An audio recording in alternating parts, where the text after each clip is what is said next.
Good evening, everyone. I'm Justin Betcher. I am the Development and Community Engagement Coordinator here at Affirmations. I'm joined by Katie Christian, one of my youth interns this semester, this 2021-22 school year, rather. We are also joined by three wonderful community members. They have varying involvement with the education system, with the LGBTQ plus community, the community in general. We have a teacher. We have a parent who is heavily involved in the PTA. We have another parent who is a working mother, and she is she's always running Ferndale Pride. Ferndale Pride every year would not go the way it does without her. So we have a very, very good mix of opinions, viewpoints, and all of that. So I am going to turn things over to Katie, and Katie is going to moderate this evening, and I will kind of help Katie out in the event of any Wi-Fi issues, because we all know how Wi-Fi loves to crash, especially when we're doing something of importance. So I will turn things over to Katie. Good evening, everyone. Thank you for your time. I am going to be moderating this conversation with Justin. I am, as Justin had said, a intern for Affirmations, and I've been working pretty closely to help them build their family programming. And I myself am a senior in high school. And so this conversation I really wanted directed about how we can ensure our schools are being inclusive of LGBTQ families, those that are parented by LGBTQ parents, and then also families that have LGBTQ children. So I myself am from a 2-mom family, so it's been something that's really important in my life to make sure that my school is being appropriate and inclusive towards my family. So anyways, I will let our 3 panelists give their introductions as well.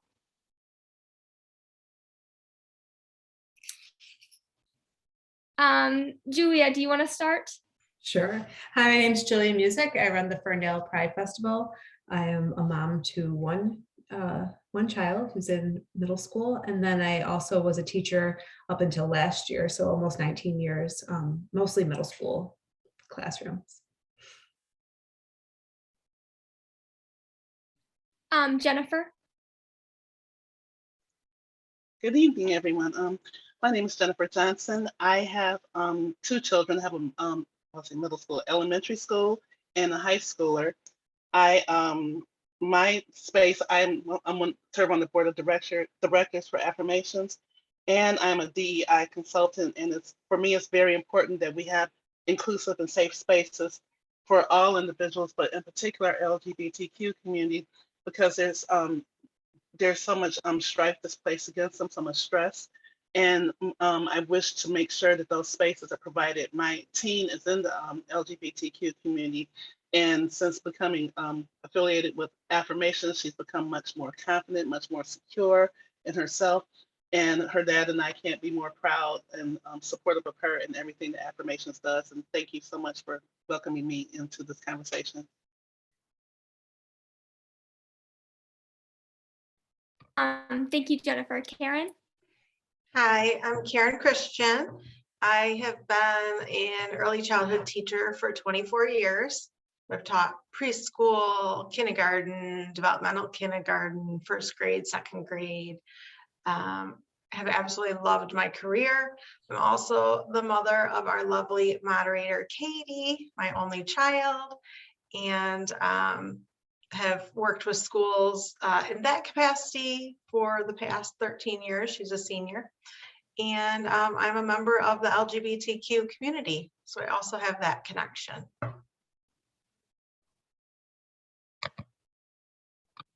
Okay. Katie, thank I you. missed one quick thing I forgot to mention.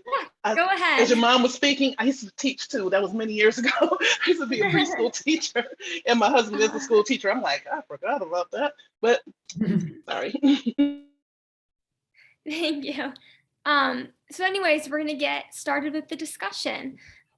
So our first question for you guys is just very general. What does a school that is working hard to support their LGBTQ plus families and students look like?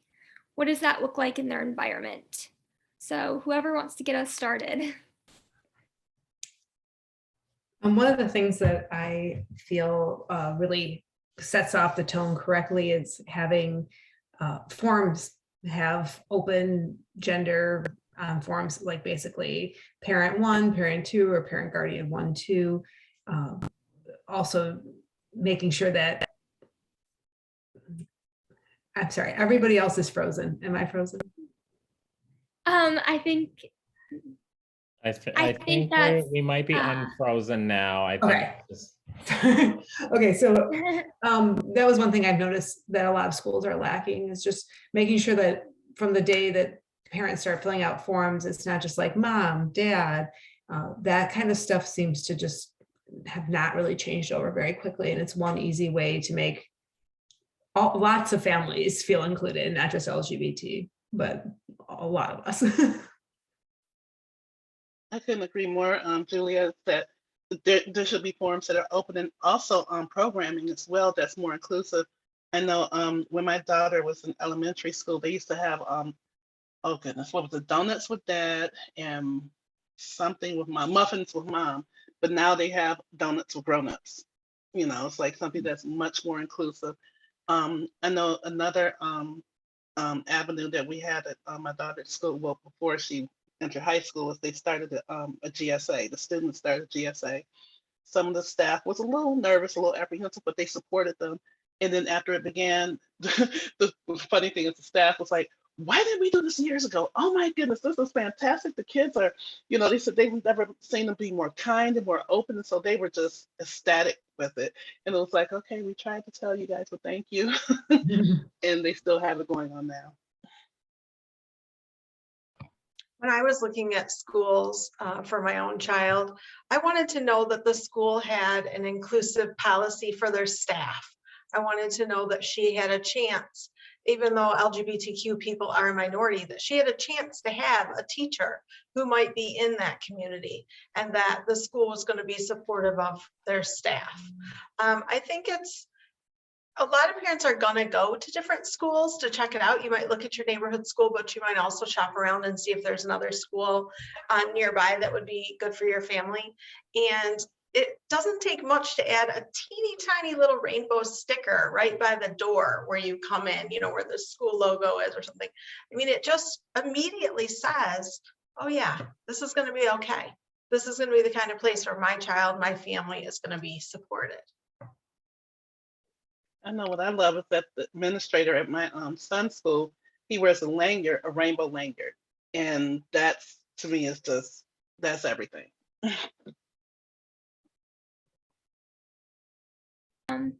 So we'll move on to the next question then. So with that being said, how might inclusion look different at the elementary level versus middle school level versus high school level? Does it change, or does it always sort of look the same? That's another question. Only because I'm looking from my experience, and not just talking about my own children, but when I present in different avenues, from what I'm in your more conservative places, you might not see as many welcoming avenues for them. There might not be as many welcoming not so much gestures, but inclusive practices that are taking place. Although the staff wants it to take place, there's a lot of times where it's not, because they're nervous with the parents. However, the children, I have to say now, are much more open than we were when we were growing up. And I'm not going to give my age, but much more open, because it's more inclusion is in place from the students themselves. And so a lot of parents tend to fear this openness. And I'm like, if you fear this openness, that means that you fear your child. And so when I look at elementary school, sometimes what I see in those spaces is that they're like, why don't we handle, let that, why don't we do this they'll say, do this LGBTQ in middle school and high school. I said, you don't do LGBTQ. It's not something you do. That doesn't make sense. You need to be more open from the beginning. I can explain that in my son's school, we have many same-sex parents from elementary school coming on up. And so it's imperative that they feel welcome, not when they go through elementary and because we're K-8 and just jump into middle school, it's to start right at the beginning. I think the books need to be included. So my focus is elementary school. When I walk into a classroom, I want to be able to see that there are books that are going to be reflective of my child's family. And, a lot of students might not have words to say I'm part of LGBTQ community when they're in kindergarten or first grade. I mean, some do clearly, but other people might come about to that knowledge later in life, but still to be able to say, here's a book about a family that, might end up being like them, or here's a child, like My Princess Boy is a book I have in my classroom, to say, oh, well, this is even if you're not LGBTQ, just to say, oh, that's just like my friend Jack, or that's just like, to just have those books, I think is really important for elementary school students. The upper grades, I would say, again, you want to pick authors and you want to pick resources that are going to bring in those voices, because more of those students are going to start to identify or even question themselves. And so you want to definitely have role models and examples. And then, of course, the LGBTQ, what did you call it? The GSA? I think the high schools have the GSAs. Yeah. So I definitely want to know that the district had a GSA, because you don't know when you start your child in elementary school or kindergarten, you don't know who they're going to end up being, right? So you want to start that. And then a really great thing in a district is if you have a district with a DEI coordinator, if you have a district that's taken money and put it into diversity, equity, and inclusion, and they've actually given that person a position at the board office, right away, well, they're trying. I mean, that's relatively new around here, but they're trying. Absolutely. I definitely agree with everything you've said. For me, having my family's picture up with all the other families was a big deal. I've noticed in some classrooms it was more, here's their picture, and then some classrooms it's a little harder to find, and it's like that doesn't make a lot of sense. So you just making sure that like all families kind of get equal. If you're going to do a family board, making sure all families get equal billing on that board, and then always making sure to include all parents involved really helps when working with a child's needs. So like making sure that it's not just like if there's a 2-mom home and a mom and a dad home, and that child goes between those 2 homes, making sure the 2 moms are included just as much as the mom and dad. Totally agree. Thank you. So do you have anything else to say, Jennifer? No, I was just saying, I totally agree. Totally agree. Okay. The next question is, I was going to say, sorry to interrupt. And even if you have an elementary school where you maybe have a more homogeneous population, if one of the initial activities is just, okay, everybody, here's this piece of paper, we're going to make a classroom culture quilt. I want you to take it home and I want you to put on a picture of your family and your favorite food and your whatever, because you don't know if maybe it's like really important that we're Polish and we really like, you're just going to bring out all different aspects of somebody's identity. And so a school that's trying to do that, whether or not you've identified that somebody has a whatever kind of family, just kind of like, hey, this is what we do every year, regardless of who's in this class. Okay, sorry. Absolutely.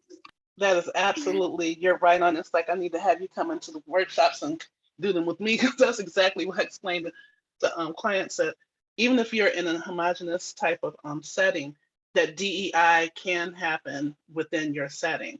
It's like even if you have, it's a whole place where you're like, well, someone could say, well, I don't know anyone who's queer here. And I said, no, you probably don't know anyone who's queer, but that doesn't mean that they're not present.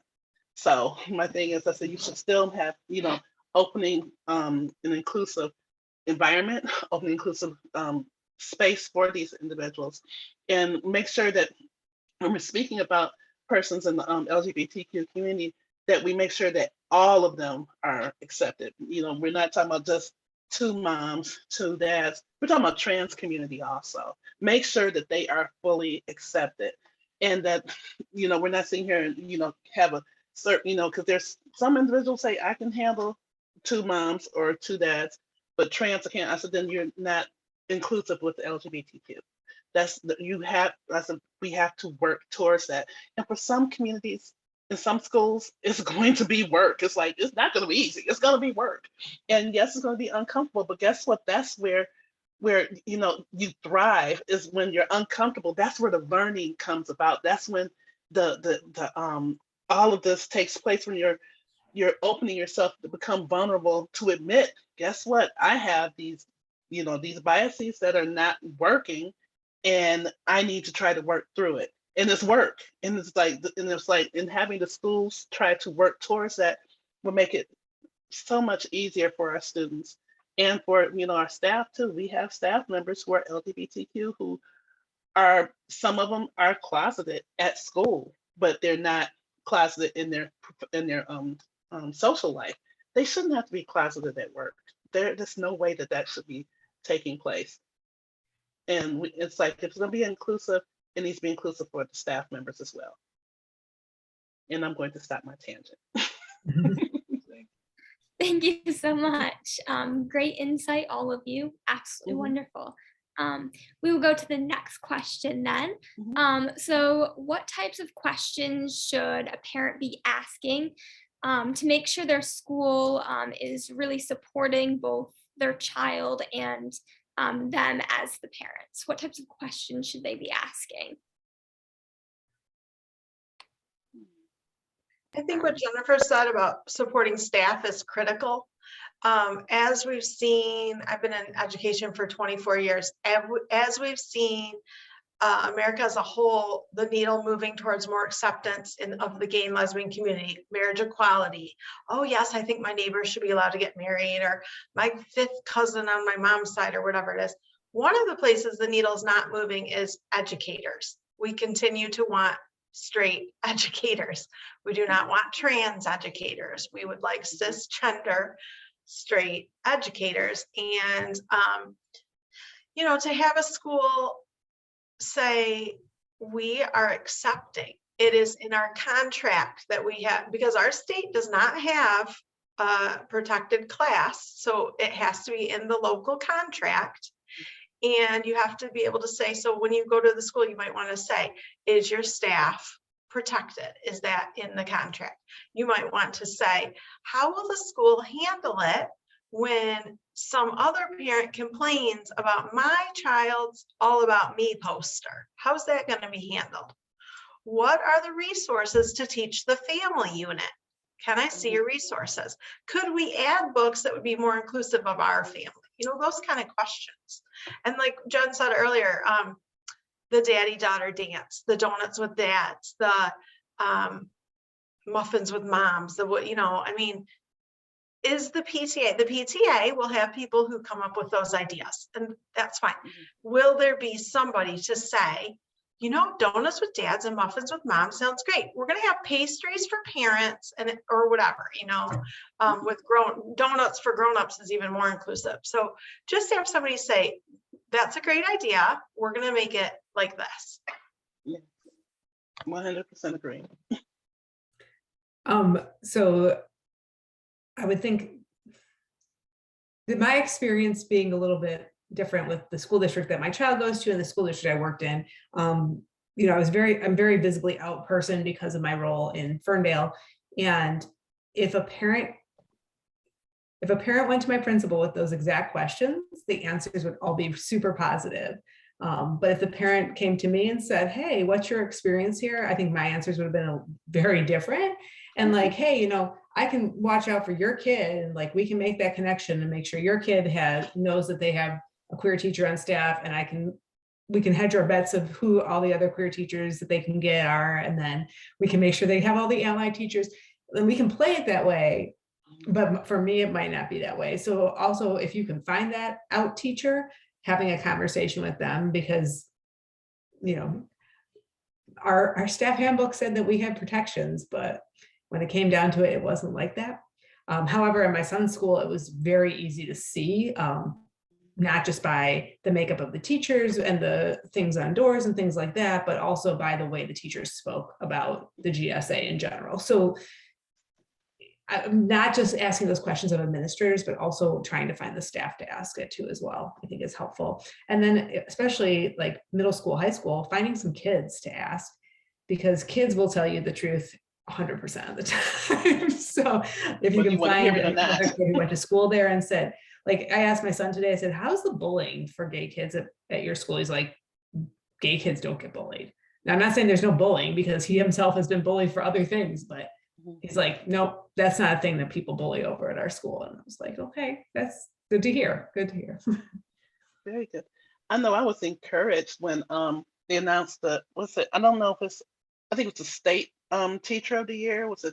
All these years are running into me now. It's like 2019, 2021, everything is running in, but I believe it was 2019 and 2020 teacher of the year was is a trans teacher here in Michigan, and right in my community, and I was screaming like a banshee running through the house.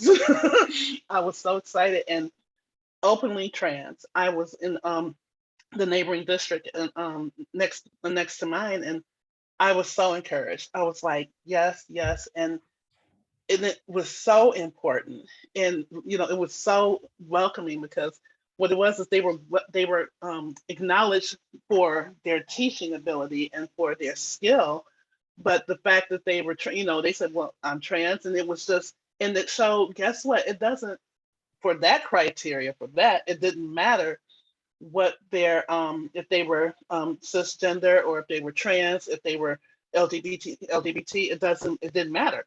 It was the fact that this person was honored, and when they submitted, they put in there, yes, this is me. And I was so excited. Now, that's not to say it wouldn't happen again, or it would happen again. I'm hoping and praying that it wasn't a tokenism. That's what I get really bothered about, tokenism.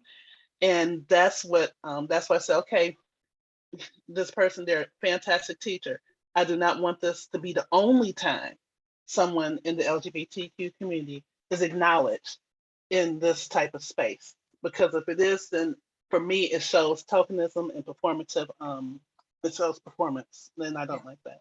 That man is named Owen. He teaches at Oak Park High School. He's an English teacher.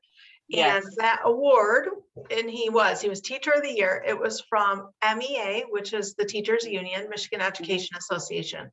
Mhm. And I absolutely love that he was honored. I think that the union is in a different place than local districts. I would love to see a local district honor a trans teacher. Sometimes you really have to look in education. I'm telling you that closing off to LGBTQ staff is really almost across our entire state. So you really have to look into that. So yeah, but I'm very happy that the union honored Owen in that way. He very much deserved that.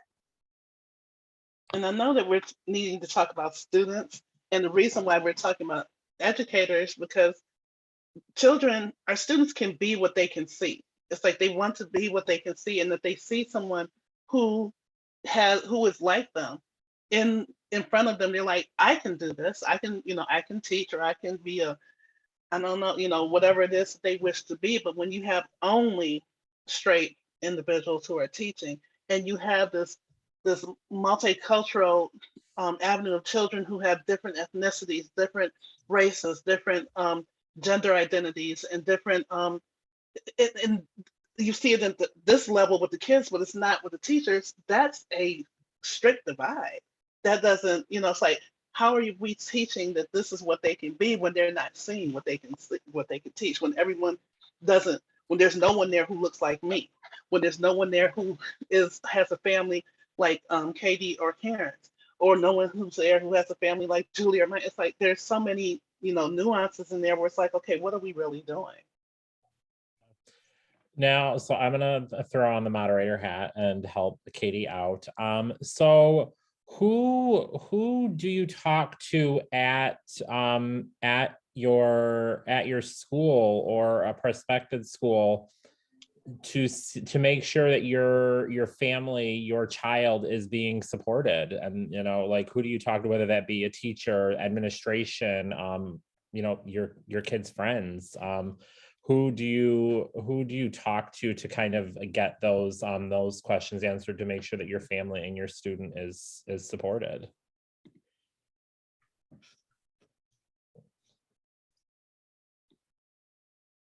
Like, can you, supported in which ways, I guess? I mean, in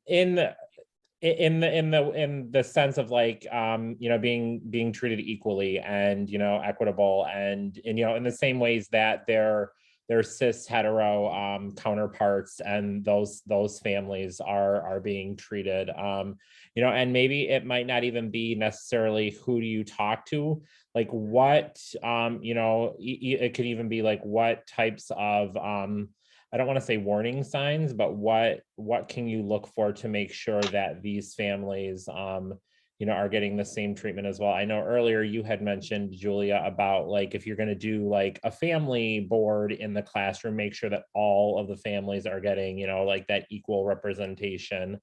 What types of, like, who would you talk to make sure that there's that support, or like what types of things would you look for to make sure that that support is there? I think depending on the age of the child would be the first person I'd talk to. I mean, I remember growing up, it was very clear that some of the gay kids were not being supported by staff. Of course, that was a long time ago, but I could have articulated that as a 12-year-old to my parents knew because they were very aware, but like I could have articulated that as a 12-year-old. And so I think a lot of kids will be able to tell their parents by about around like 12, 13, when they start to gain some awareness of other people's actions affecting them. But maybe some even sooner than that. And then also like, if they have a good friend that goes to school with them, just kind of asking like, does your teacher seem to like talk to all families or include everybody or honor my child's pronouns in class all the time? Is there anything being hidden from me that I don't know? So it might be your own child or their close friends might be a good place to start. Definitely. Jennifer or Karen, do you have anything to add? When I went and interviewed schools, I talked to the principals, and so Katie's 17, so this was a while ago, but you would sign up and they would have like a tour and they would like walk us all around, and I would just ask a lot of questions and start like kind of casually, building a, little relationship with that person where I could then say, how is this handled in your school, or how would this be, or we didn't end up putting Katie in our local schools, and I thought, our local community is so gay and queer positive, but when I went to the schools, they said, do you have a lot of gay and lesbian parents here at your school? And they're like, not that we know of. And I thought, well, what do you mean not, like, have you not made a spot for them to be visible? Have you not? I didn't get the right feeling for that.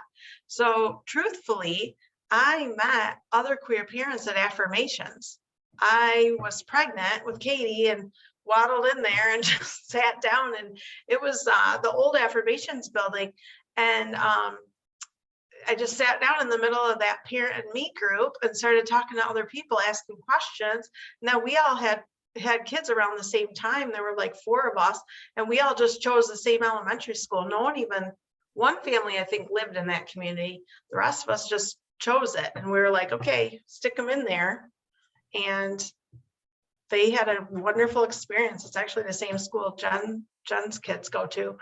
But I feel like, I don't know, you have to get a sense. You have to go and do the tours and get a sense of how that school's gonna run. I mean, talk to other parents that are already there, talk to the group of parents that you're walking around having the tour with, talk to the secretary, talk to the principal.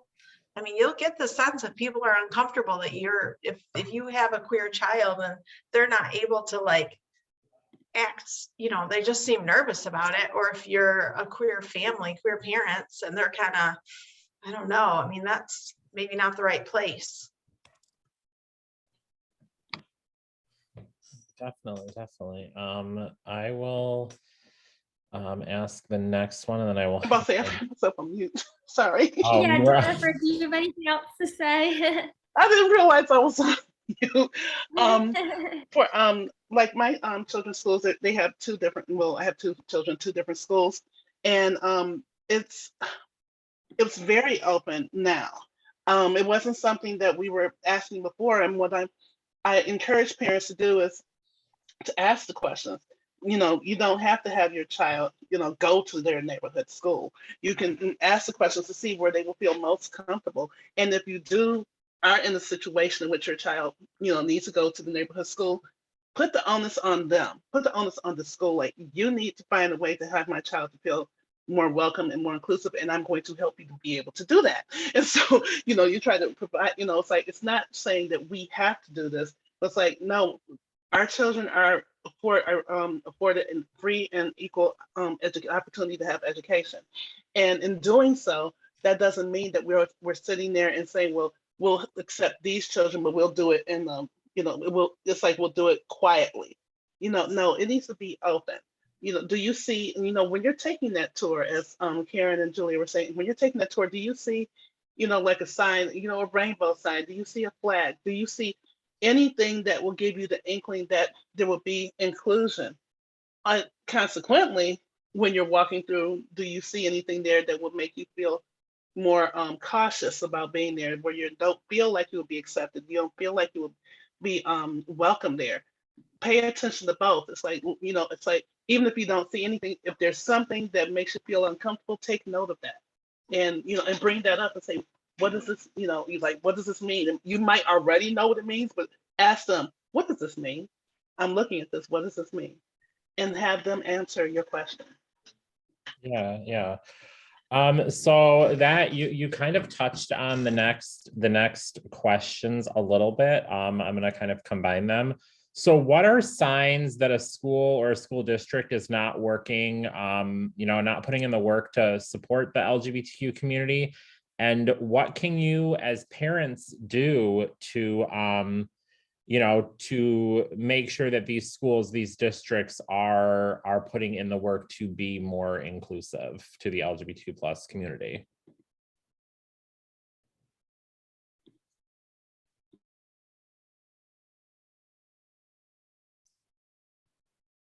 You're asking what kind of work the school should be putting into? Yeah. So like, if what, Yeah, well, I guess, sorry, Justin. I guess the question is, when, like, if you're seeing these signs, at what point should you intervene with what's going? If you're seeing things that you don't think are very supportive, at what point should you intervene? Right at the beginning.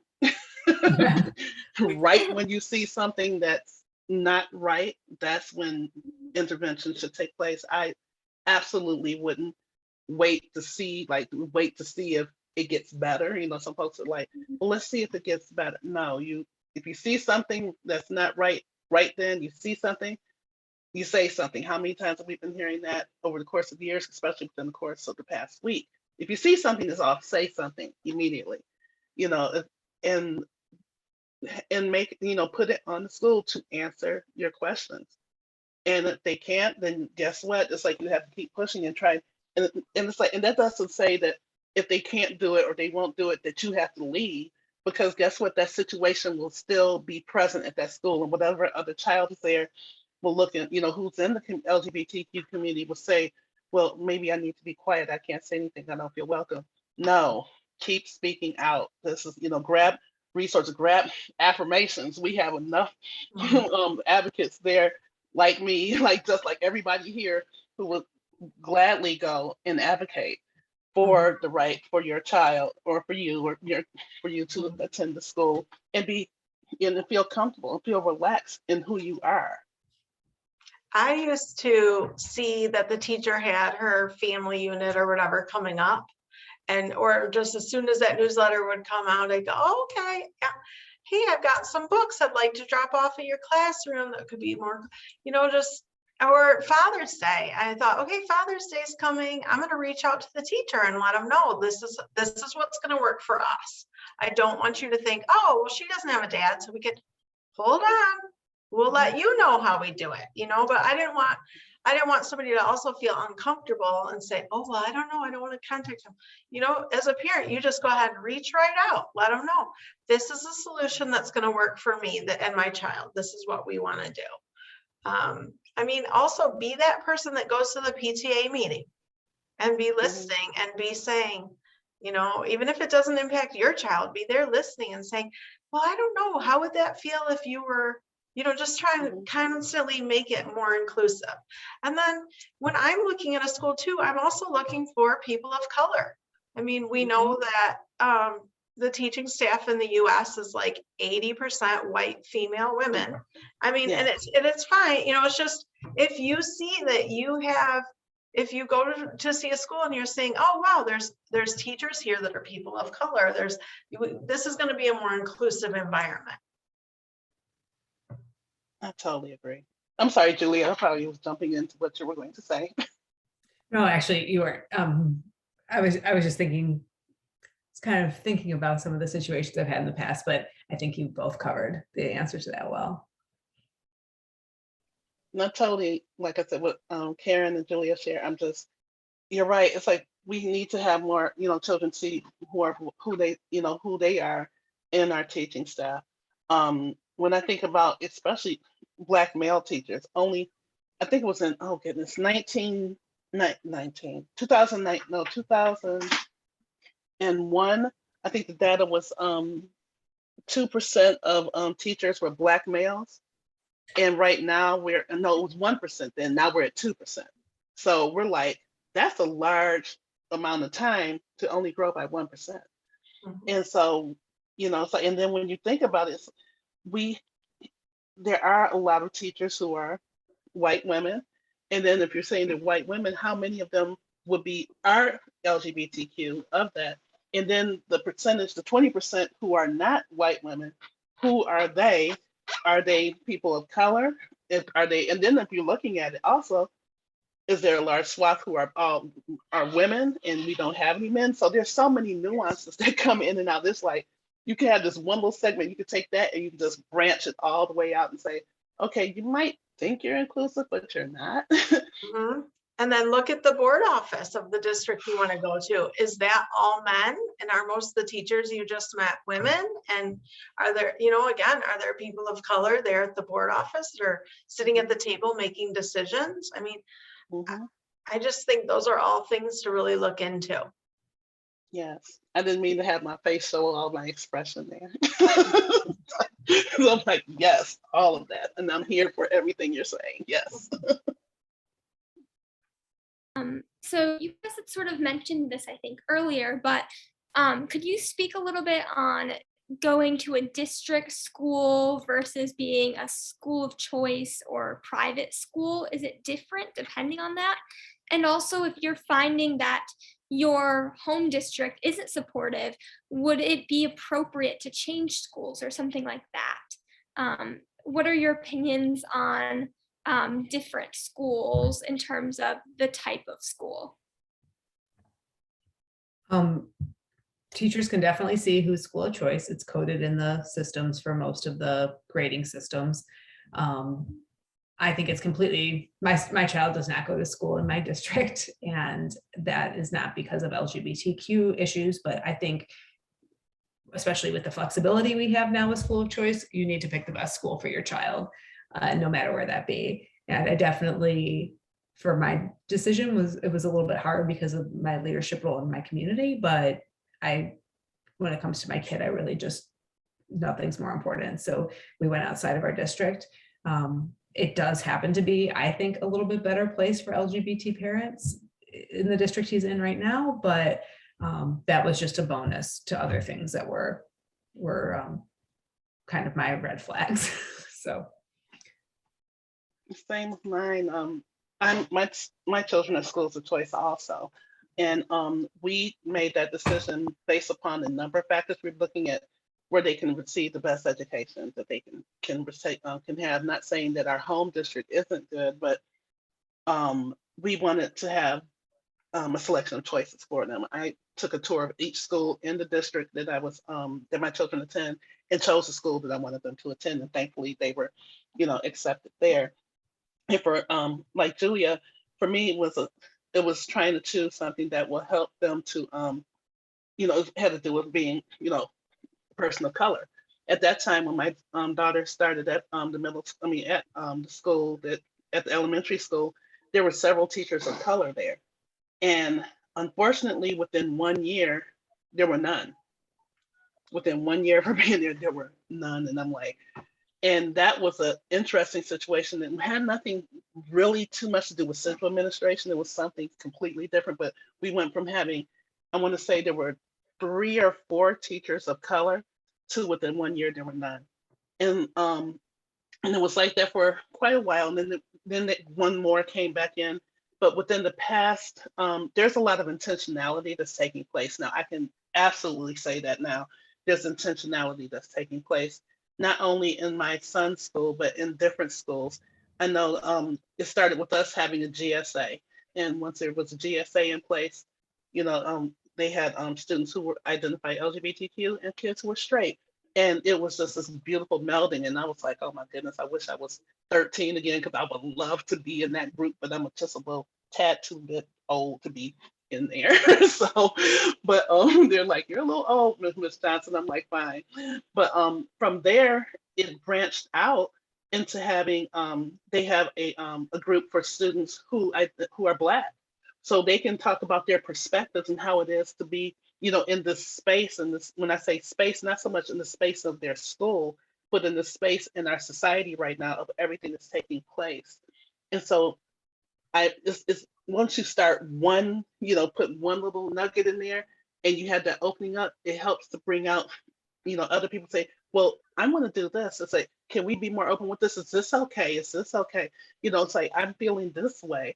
And it made it so much easier. And to the point where the high school where my daughter goes, my mind was blown 2 weeks ago when I found out there's a Black student union there. I'm like, what? Are you serious? I said, I was trying to get one of those when she was a freshman. Now she's learning online. And she's like, well, I need to go back there, because guess what?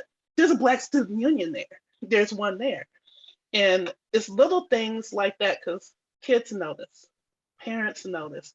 And they especially notice when you have an African-American history of African-American literature class, but you don't have someone, it doesn't, even if they're not Black, have somebody of color in there when you don't need to have, and this might sound really racist, having someone who is white and female and straight who's teaching African-American literature class. That's, there were a lot of kids who were not quite happy about that. And we're looking like, well, what do you want us to do? But guess what? They have a Black man now. I would say for me personally, being the daughter of a public school teacher, being a public educator myself, I was somebody who didn't want to look at putting my child into private or charter schools. So I was really focused on the public schools and which ones were going to be okay for her. And then I spent a lot of time, I think those meet the teacher, or those open houses or whatever, I started to go to when she was 3. So I could just have 2 years to kind of figure out what was going to be the right fit for us. I think there's probably are wonderful charter schools and wonderful private schools. Private schools, a lot of them tended to be religious or very expensive. And so to me, I thought, well, I wasn't sure if the religious schools were going to be really good for a family headed up by queer people. And obviously the expensive ones, I'm a public school teacher, so I wasn't going to be able to afford that. And I really do think in Michigan, we have some amazing public schools. So I was happy to find the one for my child, but it was school of choice. And I knew that she was going to be labeled school of choice, you know, when she was there. But I think, you know, it is what it is. I wanted to use my local community schools. I wanted someday to run for the school board. And I had to make the right choice for my kid. I could not send her to our local schools at the time. It was not as gay friendly as I wanted it to be. And frankly, it was the haves and have nots, because you had to apply for a certain program. And then if your child got in, they went to this school and then everyone else was that. And to me, it was, when I visited, I thought the staff is good. And I thought, but the disparage among these two schools was not something she was going to be a part of. So that wasn't going to work for us. Awesome. Thank you, all of you, for your great responses to that question. Another question is, you didn't really talk about private schools, but could someone who prefers a private, specifically religious school, can religious schools be LGBTQ friendly, or is that sort of an issue that you're noticing as educators, or what are your thoughts towards that? I don't know as an educator. I know as a person who grew up with a lot of kids who consider themselves survivors of religious education.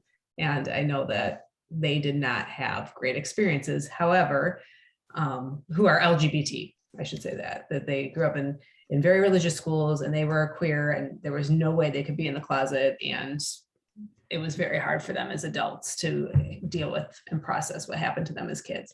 But that doesn't mean there aren't schools out there. I just don't know where they are and who they are. Yeah, I'm with Julia. When I was growing up, I went to a Catholic school for a number of years, and then I went to a public school, and I just didn't see any inclusion or welcoming in that realm back then. However, now the private schools that I know of that are more inclusive and welcoming are not religious based. I think specifically like Roper, they're very welcoming and inclusive, but they're not religious based. I could not imagine in my Catholic schools that I went to that they would be, welcoming and inclusive. I would think that if the Universalist Church, probably if they had a school, they probably would be more welcoming, but I just do not see that. If there's one out there, please enlighten me. I mean, I think it's all possible. I mean, there's plenty of churches that welcome with open arms LGBTQ. There's a church at Affirmations. I mean, obviously there's, many of us are spiritual people, but I don't know about the schools. I think, like I said, schools are this one spot that aren't moving. In America's mind, they're not moving as quickly as everything else. Like as far as acceptance of LGBTQ people, schools are just sort of stuck there. So I don't know about I know there was a teacher that was fired at Shrine for being gay. That was a couple years ago. And I think that person might have been reinstated, but that's just one school. You'd have to go. Any school you want to try for your child, go talk to them, be honest about my child is trans or my child is queer or my, the parents that had the family or whatever it is, and see how people react. I want to kind of interject on this one. I've been contacted by some schools, and I actually recently did, I went and had a Shabbat dinner at Temple Shir Shalom in West Bloomfield Township. And I know that they have programming they have programming there. And, I met with their LGBTQ plus youth group, and, the rabbi was there. They had, an instructor who kind of was like an adult liaison for the group. So they are out there. That is I used to teach school there, actually. I used to teach. Yeah. And like what we were little saying kids was there. Catholic schools wouldn't, but yes, Yeah, the Jewish yeah, community. that But I they're mean, not like a K-8 program. It's a religious school outside of the yeah, school itself. So it wouldn't be like getting a high school diploma. It would be in addition Yeah. to, and they are a welcoming temple for sure. And Shir Tikva is very open, as well as Temple Emmanuel. There's a lot of Jewish community shuls and schools that are very welcome and opening. But as far as having like its own school that's outside of religious space, yeah. that's where the challenge comes. Yeah, I wouldn't know Yeah. if like some of the schools like Akiva, I don't know. Yes. I don't know for Yeah. those schools. Yeah, I think I know Karen has touched on it a couple of times where it's the school systems are the needle is very very low there. I think that's something that we are it's going to be a very long time because especially with your more religious based schools, I think that it's going to take a lot more work to kind of get that protection and that representation there. No, only Secretary Judge goes to the audit committee. So another thing I wanted to talk to you guys about, it's probably all weighing on our minds, but how do you think, not even just as LGBTQ families, but as parents, teachers, how do you think what happened last week in Oxford, and then also maybe if you could touch on like with the experience with the pandemic, how do you think those two major things will affect both families or parents and students in schools? I was very happy to see our school district very quickly offer counseling, making sure that we had the opportunity to, report if our children were having mental health struggles after last week, but also through the entire pandemic, groups were open to kids online. And then they started to make decisions about bringing kids back, and they were really open to the idea of talking about kids' mental health and how the pandemic was affecting them, how online school was affecting them, but also now I feel like my child's needs have been met because the school district was just very forthcoming with, we're going to offer counseling, but we're not. And then it was just like, also, I think the counselor sent out something separate. So it was like, here's a few different people reaching out to you to make sure your child's doing okay. And I think that kind of outreach is super important, and having some sincerity around it. It's pretty obvious when I feel like when they do or when they don't. And then also making sure that it's not just when an incident happens, but like, I love the fact that when I drove up this morning, there was the principal outside welcoming kids and seeing that the staff is really, or the administrators are really in the mix with the kids, because a lot of the teachers are getting ready for class, but making sure people who have a little bit of time, flexibility are interacting with kids and making sure that just everyone's checked in with. Yeah. I know for me, I was not, I was nerve wracked last week with the events that happened in Oxford. That's in my county, our county, and it scared me to pieces. I've been involved with Moms Demand Action for a number of years, and this is something that you don't want to have happen at any school. But when it happens in your community, in your backyard, it just makes it just all the more we're like, we have to do something about this. Our children are sent to school to feel safe, and by the same token, when we look at what's happened through the course of the pandemic, where we had like some school districts were able to, when the kids went home, they were able to go straight into online learning, not a problem. But there are some districts in which that wasn't able to happen because access to resources were not available, as far as having computers readily available for every student. And then if they did have computers, there were some students who didn't have online access to be able to perform the duty. So that's what I'm talking about as far as access and DEI. And then connected within the pandemic also, when we look at the inequities that were taking place with African Americans, people of indigenous backgrounds that took place, that it wasn't so much that took place during the pandemic, it was the fact that everybody was at home. And because we were at home, we were able to see what happened. But these are instances what happened with George Floyd and with Breonna Taylor. These are unfortunately things that happen all the time. or rather often enough where we're like, okay, you're seeing it now because we're all at home.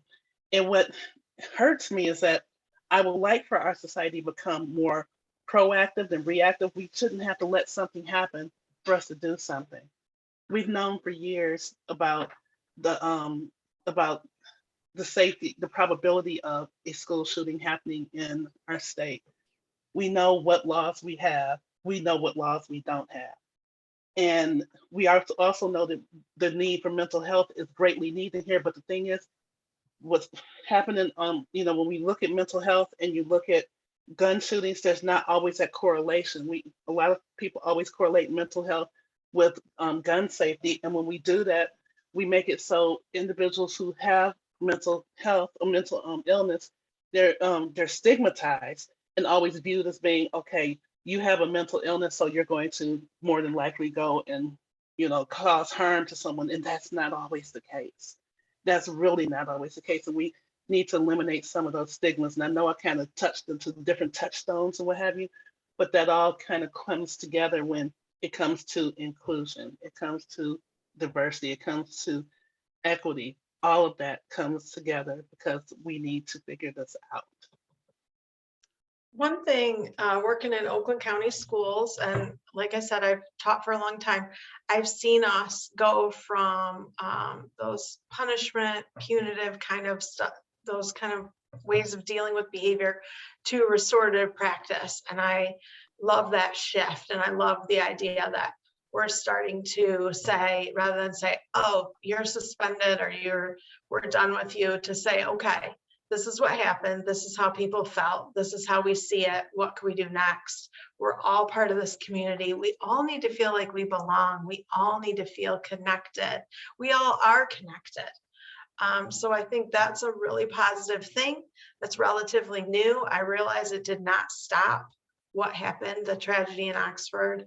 But I think that shift overall is going to bring people back to feeling like they're part of the community, because when you feel included and you feel you're part of things, people don't just want to be bad people. They want to, that's somebody just reaching out, right, for help or for maybe a mental health issue. We don't know. Another thing, being in Oakland schools, an Oakland County teacher, I'm really proud that so many of the districts did shut down and give us the training we needed. They gave us time to heal and reflect and breathe, because it was very, very intense. And then they gave us training that we needed. I'm sure not every Oakland County teacher got that, but I think a lot of us did. And I feel better with the training I got this past week. Yeah, thank Along you. with that training, we need to make sure that our students are trained, because we have some schools where the teachers are trained and the staff is trained, but the kids are not. And that's the challenge. And I know some, and it sounds sad when you say, okay, my child needs to know what to do if there's a case of an active shooter. And yes, they do need to know what to do, but we do have districts in which the staff is trained, the teachers are trained, but the kids are not. So if you have a case of an active shooter coming in, the teacher they know what to do, but then they have to handle this group of 20 some kids who are scared to pieces, who don't know what to do. And how is that teacher supposed to explain to these 20 kids, okay, I need you to do this and you to do this and you to do this when there's this going on? That was half a day of training for me this week. And one of the things that the police were there to train us. And one of the things that they said was, a child has not died in a school fire since 1956. Because that's when we started to have drills. And before that, it was scary to talk about fires. And now we talk about fires all the time. This is what you do. This, close the door. So we need to start doing that. And I think that is where we're shifting, where we're going to say, even with our littlest kids, this is what we're going to do. And that's sad because the shooter. It had to happen in our state first in order for it to happen. That's what drives me crazy, because we have districts where Sandy Hook already took place, Virginia Tech took place, Parkland took place, everything outside of Michigan took place, but we still did not see a need to teach our students how to be safe. It had to happen here in order for it to take place. And that's what the reactive stuff, that's not going to work. And I'm not saying that would have helped with the situation that happened at Oxford, But my goodness, my great, or even not saying that they didn't have training, they probably did, but my goodness, there's something, we have to be more proactive in how we're working with our children, how we're working with our staff, how we're working with our parents. We have to be proactive. Oxford really did a good job. I mean, within seconds, people were locked in rooms and that shooter didn't get into one room. Yeah. So they had practice. Yeah. I think that there are a multitude of things that need to change to make yeah. us safer. You know, guns, I mean, that's just one thing right there, is just access to guns in this country. And that's a real problem, you know. I'm just so glad that they did it, because I can tell you, my kids' district, and they're in Oakland County, they're just learning about active shooter safety response now, right now, after that. And that should not have, no. I was not pleased to learn that, but I'm happy that they're doing it. I'll state that I'm happy, but my goodness gracious. Yeah, that's you know, that's definitely an unfortunate, one of the unfortunate realities that the youth you know, of America, of the world, are unfortunately living. They are living with these tragedies that you know, I was in elementary school when Columbine happened, and I remember that. And yeah, so it's a very unfortunate reality, and we definitely as a society need to do better there. But you know, I want to thank everyone who joined us tonight. I want to thank our three amazing panelists, Jennifer, Julia, and Karen. I want to thank Katie for all of the hard work she put into this. We'll definitely be having conversations about possibly making this a like a series, you know, every couple of months, doing discussions like this. I definitely think that it is necessary. And just to kind of wrap things up in a nice, neat little package, you know, for LGBTQ plus families, youth, you know, anyone in general, there are places like Affirmations. We have a lot of different programming. We have programming, you know, we have support and discussion groups, recovery groups, we have youth programming. I specifically run our youth programming. We have relationships with awesome organizations like Ferndale Pride, all of the businesses in Ferndale, in the area in general. You know, we have a lot of resources. So definitely, if you are part of the LGBT plus community, your child is, reach out to your local organizations like Affirmations. You can visit our website at goaffirmations.org. We're on probably every platform of social media. Even if we aren't in your area and you don't know where else to turn, come to us and we will try to point you in the right direction. We are the first to admit that we may not have all of the direct resources that you need, but we will put in the work to make sure we get you to the organization that does. So thank you everyone for joining us, and I hope everyone has a safe and happy holidays, and we will see everyone in 2022.